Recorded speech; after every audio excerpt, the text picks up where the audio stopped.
Murders number 11 and 12 for 2016 occurred on Monday afternoon in a double homicide on Gristock Street in the northern municipality of Orange Walk Town. 19-year-old Erlinda Matura Jr. and his friend, 17-year-old Rene Antonio Acevedo, were gunned down in proximity to their homes by a gunman who was known to them. Around 4:30 that day, Acevedo and a 16-year-old were visiting the Maturas when someone called out for Matura Jr. After a brief conversation on the street, the person pulled out a firearm and took aim at Matura Jr. His mother, Maria Matura, ran to his aid, but Jun, as he is affectionately known, died in her hands. I was in my room in my house, lying down. Like half an hour after that, I heard some gunshots. So I just jumped out of my bed and I came outside. When I came outside, my other son said, "Ma, don't get shot, he dead." So I just run outside, and when I run outside, I just see my son out there on the road, lying down with gunshots. He was face up, he was bleeding. He didn't die at the instant. He just take one breath, smile, and die on my hands. That's what I saw out there, but I couldn't believe he was already gone. Didn't believe that my son was dead. Both minors ran from the shooter, but Acevedo was hit to the back of the head and died face down in a pool of his own blood, several feet away from the motionless body of his friend. My son and the other two young men may stand up on the street side when the gunman reached and shot the first young man.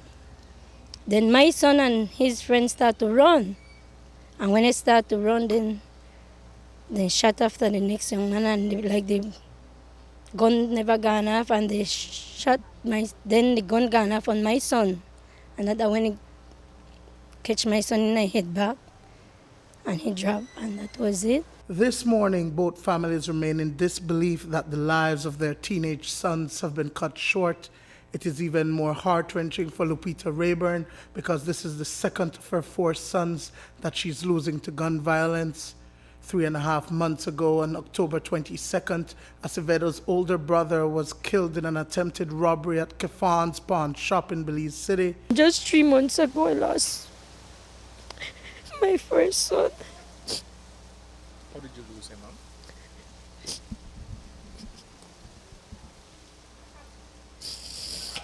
I don't know. I'm not proud of it. He was the young man that went to rob Monica Palm shop in Belize. I didn't raise them like that. I talked to them and I told them the love of God.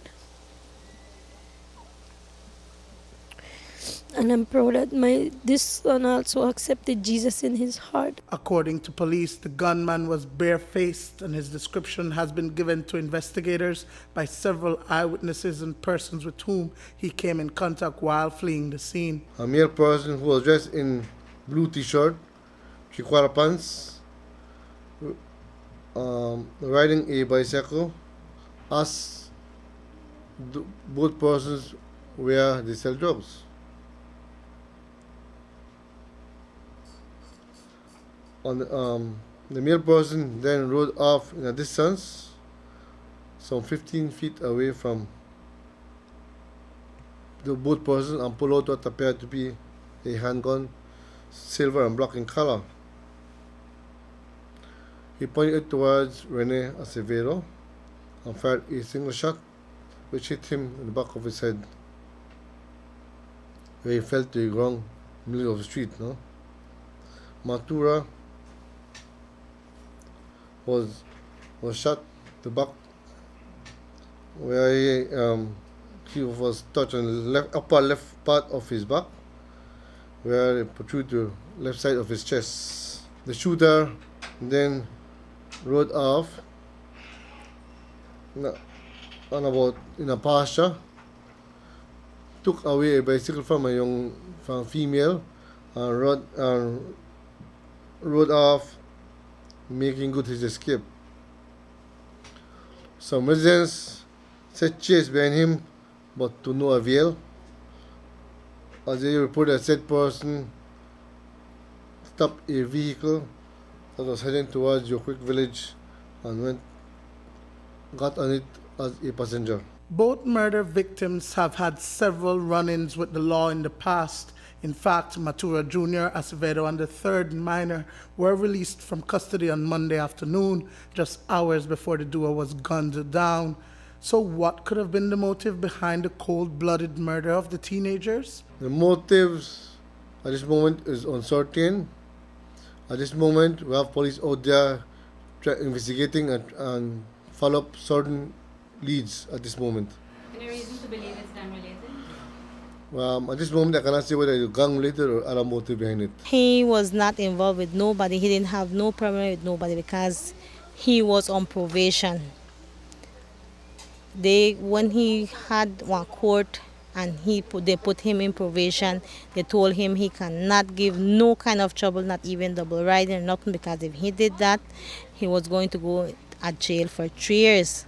So he said, "Ma'am, it's time for me to change, time for me to settle down. You are with me now, so I need to change." From that, my son didn't give no trouble, didn't go nowhere. He was right here with me. I could talk for my son. I can't swear for my son. When my son is home, he quiet, he loving. Everybody have their ways, but if he walk out of my house, he come and kiss me on my cheek. I say, "Mommy, I come back and go in certain place." Okay, so I could count the time he not do it. He loved me. He showed me a lot of love. Despite being overwhelmed by the loss of her son and his friend, today Rayburn expressed forgiveness towards her son's killer. I just pray that whosoever do it, know that God love them. If they think people out there don't love them, God love them more than all, and they're hurting families. And there's nothing easy. But with the strength and the love of God, He will get me through. He did it with the first, and He'll do it this one again. Dwayne Moody for News 5.